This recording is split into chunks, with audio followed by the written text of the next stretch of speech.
Starting off right with some overhead presses.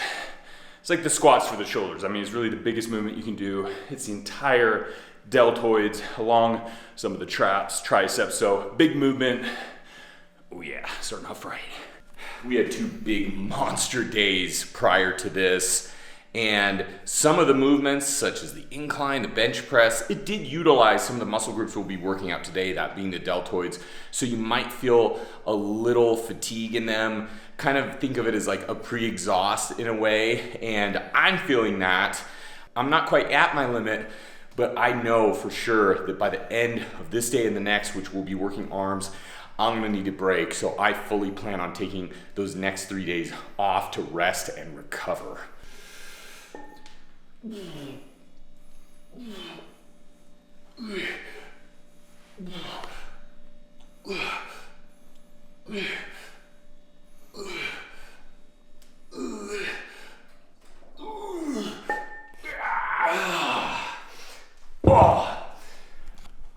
Upright rows, 4 sets, 10 reps.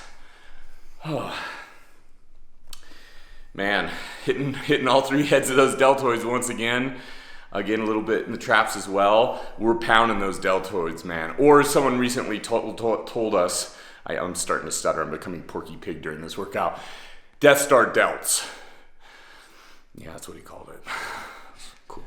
Don't even tell me. Oh yeah, actually we invented that. We call it Death Star delts.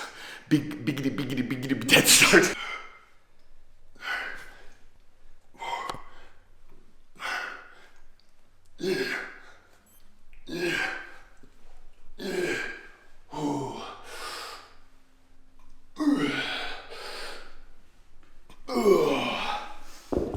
Oh man. Ooh. Definitely feeling those delts. It's interesting how it's really one of the only like pulling motions for the shoulder. It just feels a lot different. Get a lot of the biceps in there, you know, as opposed to all the pushing motions you usually do for the shoulders, or of course the triceps are the secondary. So it's kind of a great combination. Why we kind of put it that way is where you start off with the overhead press and you go into almost that like opposite motion for the shoulders there with the upright rows. So it's really all programmed to try to have that synergy and hitting all those angles and those movements that a muscle group can do and should do.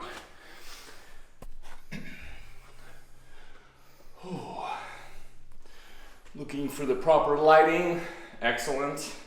We need to put some safety tape on the floor so we know exactly where to stand. That can actually, that's funny, the psychology of the visuals can be huge because it gets you pumped, seeing yourself get better. It motivates you to keep going. It's funny how much that can actually factor into a workout. And it can also go likewise as well, because sometimes maybe post-holiday you look at yourself in the mirror and you're like, oh yeah, it's sweatshirt weather.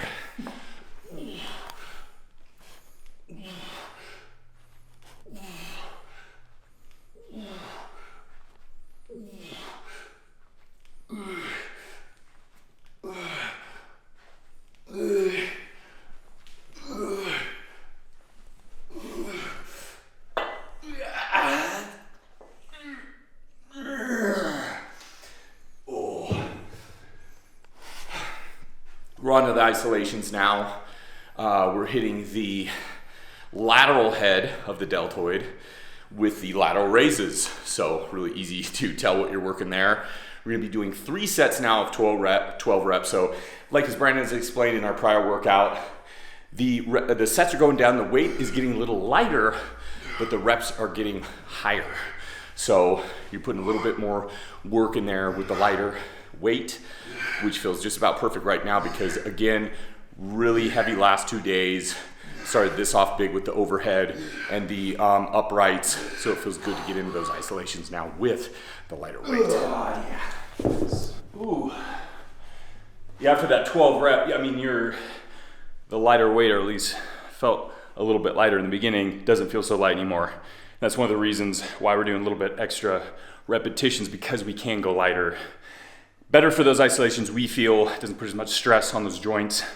but we're still getting that stimulation because we're going higher in the repetitions there and really forcing that muscle fatigue and failure, which really is proven to get the most benefits from the stimulation and kind of forces those muscles to grow.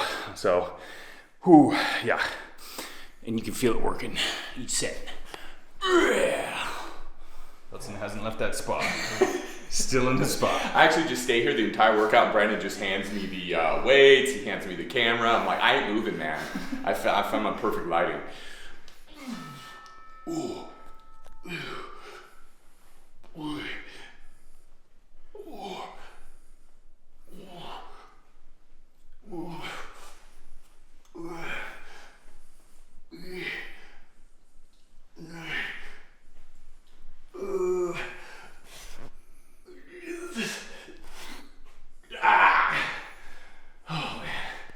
We should call that last rep the Metzer rep in honor of Mike Metzer. So you always think it's all about the eccentric on that one.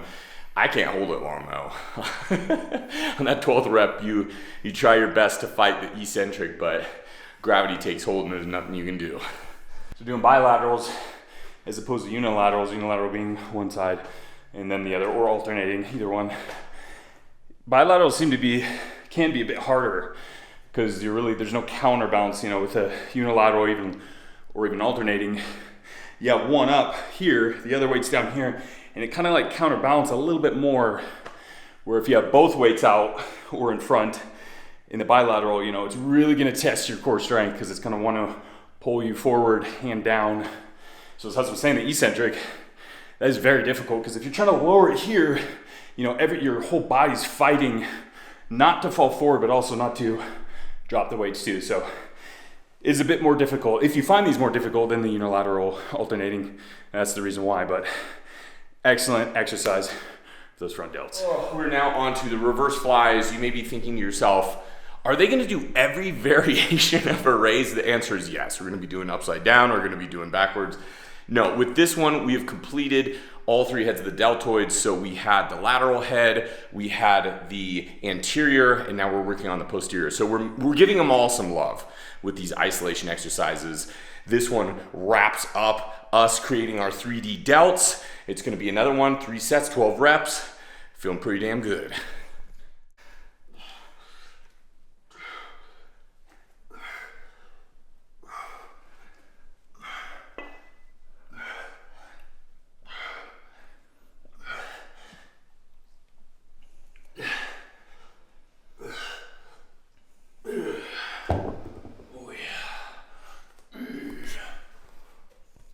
Looking pretty 3D.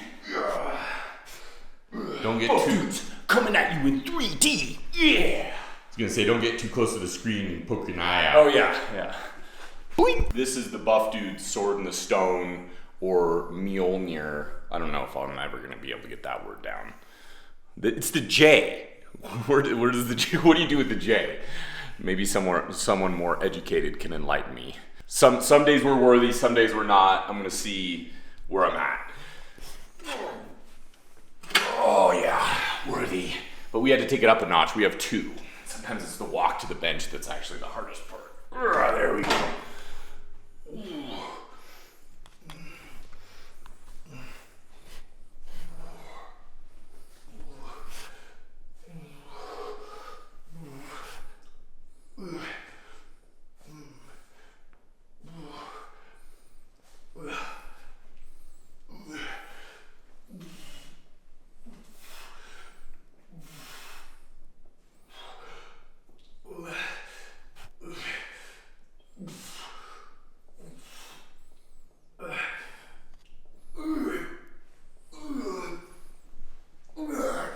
Oh yeah. Oh, that felt just about right to drop it.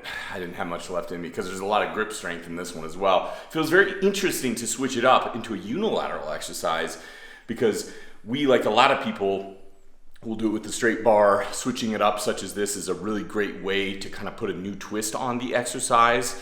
Of course, as with every unilateral exercise, it gives you the opportunity to work on maybe one part of yourself that's asymmetrical, but it's also just a great way to keep it refreshing and keep it fun. Wrapping it up with some core, Russian twist.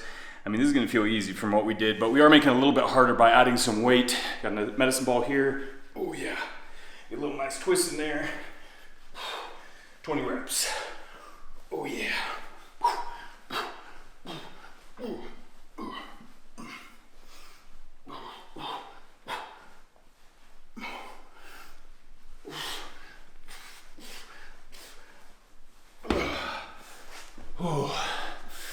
Okay, that's it. We got one more day left. It's gonna be the arms. We'll see you then.